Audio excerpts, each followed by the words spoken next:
Are you looking for the? In this video we will look at some of on the market. Before we get started with our video, we have included links in the description. So make sure you check those out to see which one is in your budget range. Number 1. Google Pixel 8a. Google's Pixel 8a, 8 out of 10, Wired recommends, is all the phone most people need. It's pretty. I particularly love the translucent and deliciously green aloe color, and the matte back makes it a pleasure to hold.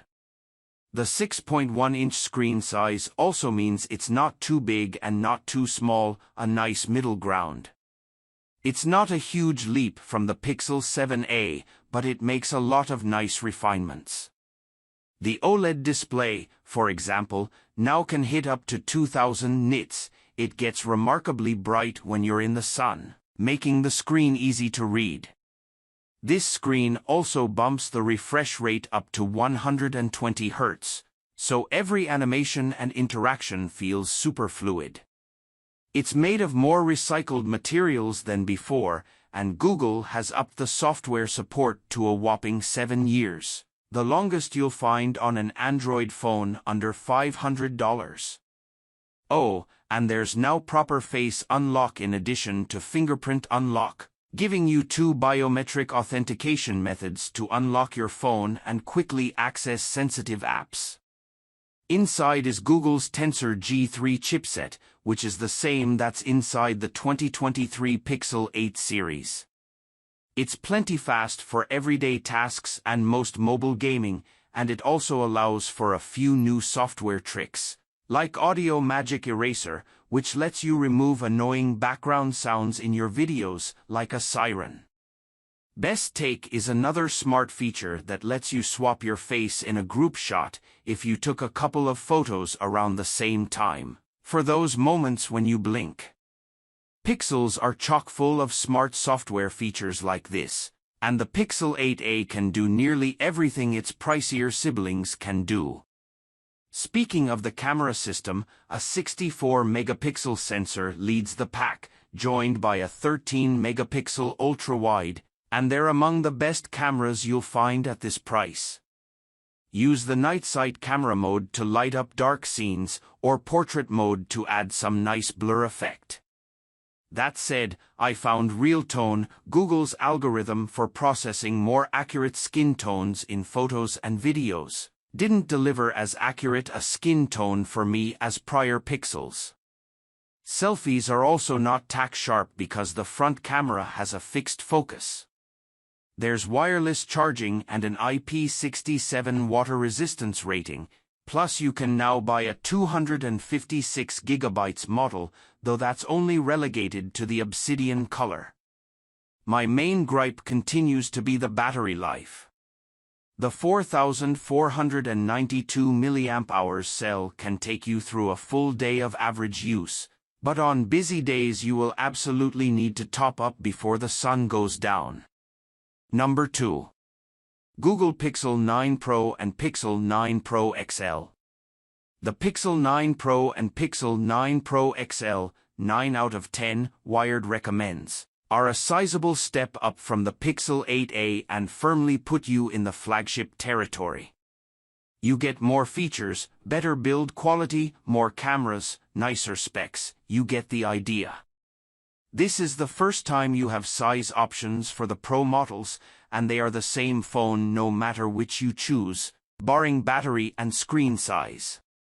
The 6.3-inch Pixel 9 Pro is my favorite as it has all the Pro features I want in a compact package, but if you want the big screen experience, opt for the 6.8-inch Pixel 9 Pro XL. On the hardware front, these Pixels have LTPO displays, meaning the screen can refresh from as little as 1 Hz to 120 Hz, making them power efficient. They're also the brightest OLED panels on a Pixel to date, and I had no trouble reading them on sunny days.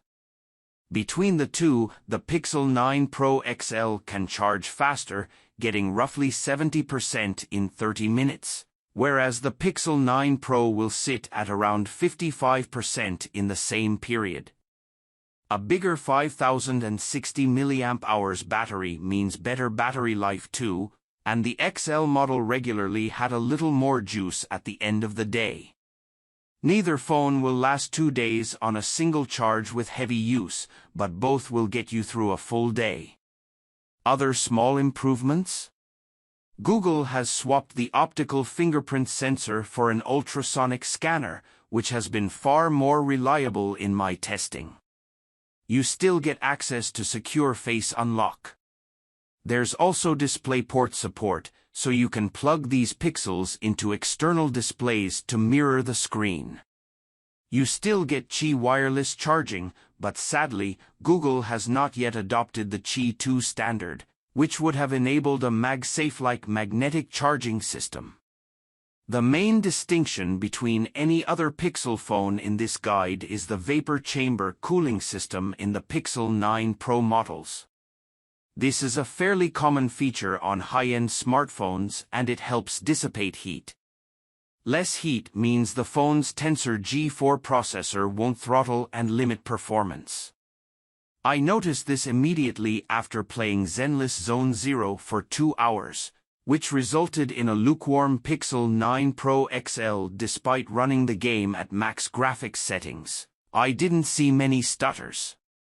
It was the opposite story on the base Pixel 9, which does not have this cooling system. It got really hot and stuttered more frequently. If you're an avid gamer, get the Pro series. The cameras are where the Pixel 9 Pro phones shine. You get a 50MP main camera, a 48MP ultra-wide, and a 48MP 5x telephoto zoom. Even the selfie camera has been upgraded to 42MP, and this produces noticeably sharper selfies than any other Pixel that came before. I dive deep into the changes Google has made to the Pixel 9 series image processing algorithms here, including Real Tone, the tech that enables more accurate skin tones in photos and videos. The TLDR is that this is an excellent camera system that rivals the very top of the chain in the smartphone world. But many of the AI camera tricks steal the spotlight. There's Add Me, for example. You take a picture of your loved one in front of a landmark, they swap places to take a picture of you, and then a single image is generated that looks as though you both were standing next to each other. Autoframe generates outside areas of a photo to change the composition, and Reimagine lets you type in text to drastically alter an image. You can even change a daylight photo to nighttime. It's pretty nuts, and I go into more detail here. Let's not forget the new AI features launching on these phones, like the Pixel Screenshots app, which can help you find exactly what you're looking for even if you have thousands of screenshots with a quick search.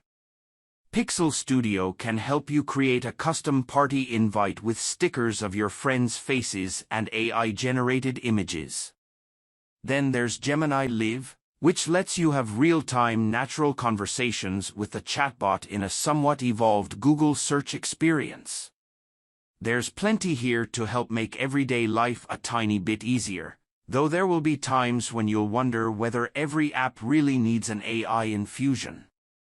Like the Pixel 8a, Google has a software commitment of 7 years for these phones, outclassing all its Android peers. Save the Samsung Galaxy S24 series. Number 3.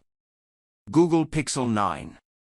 The Pixel 9, 9 out of 10, Wired recommends, is an excellent phone, but within the context of Google's lineup, it's in an awkward spot. It looks distinct enough from the Pixel 8a, but you're not going to see a massive difference between them despite the large price gap. There's slightly better battery life, a slightly brighter display, and slightly faster charging, but these are quite minor improvements, and there's a good chance the Pixel 8a will get many of the smart software features launching on the Pixel 9 via a software update later on. The biggest upgrades are in the camera system. The 50MP main camera and 48MP ultra-wide will deliver sharper results. Even better is the 10.5 MP selfie camera, which now features autofocus for sharper images. You'll also see a small boost in performance thanks to the Tensor G4 and 12 GB of RAM, but you might not notice this on average day-to-day tasks.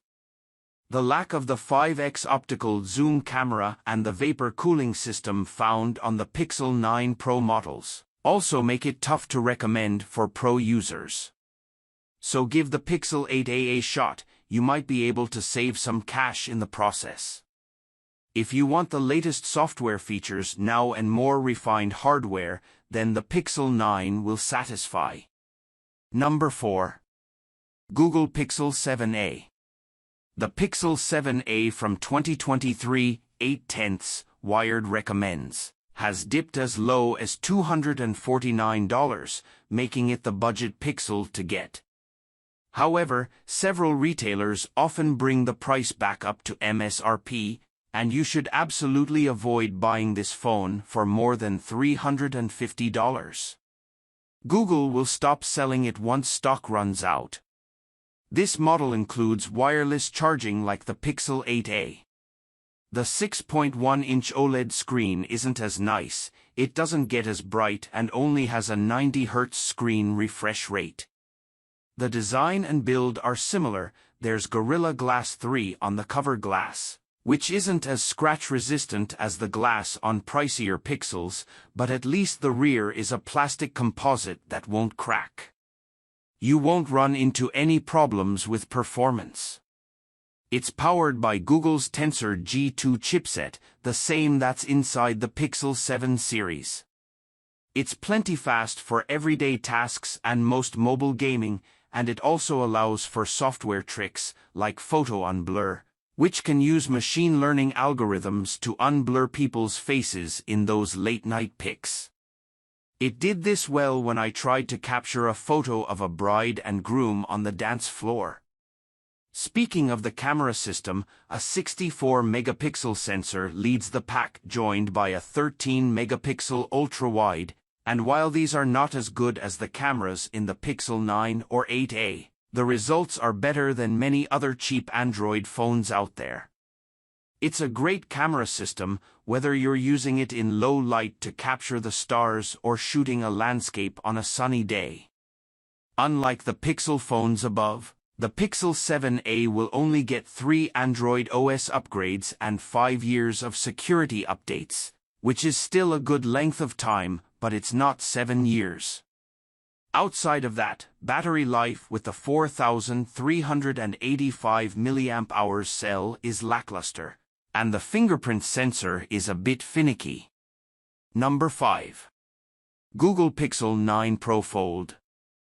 I liked the original Pixel Fold from 2023, but Google has made some drastic changes with its successor, the Pixel 9 Pro Fold. It mimics the Pixel 9 Pro, even the external screen is the same 6.3 inches. Open it up and there's a massive 8-inch display, one of the largest we've seen on a book-like folding phone. That means this phone is taller and narrower than its predecessor, but it's also one of the thinnest devices yet. I haven't had a chance to test it, but it launches on September 4th. It carries over the same features and specs as the Pixel 9 Pro range, though there are some minor changes, like how the screens aren't as bright. And while you have a triple camera system with a 5x optical zoom, the image quality isn't going to be as nice as the single-screen models. There are some cool new tricks to take advantage of the multi-screen design though. Made You Look, for example, plays a cute animation on the external screen to make sure your kiddo stares at it when you're trying to capture a photo. When you're on a Google Meet call, you can now utilize all the screens so that everyone around you can see the person you're speaking with, and that means using all the cameras too, so the person on the other end doesn't have to see just your face. At the end of the day, this is still a $1,799 smartphone, and that's just too high a price to pay. But if you have the cash and love folding phones, stay tuned for our review.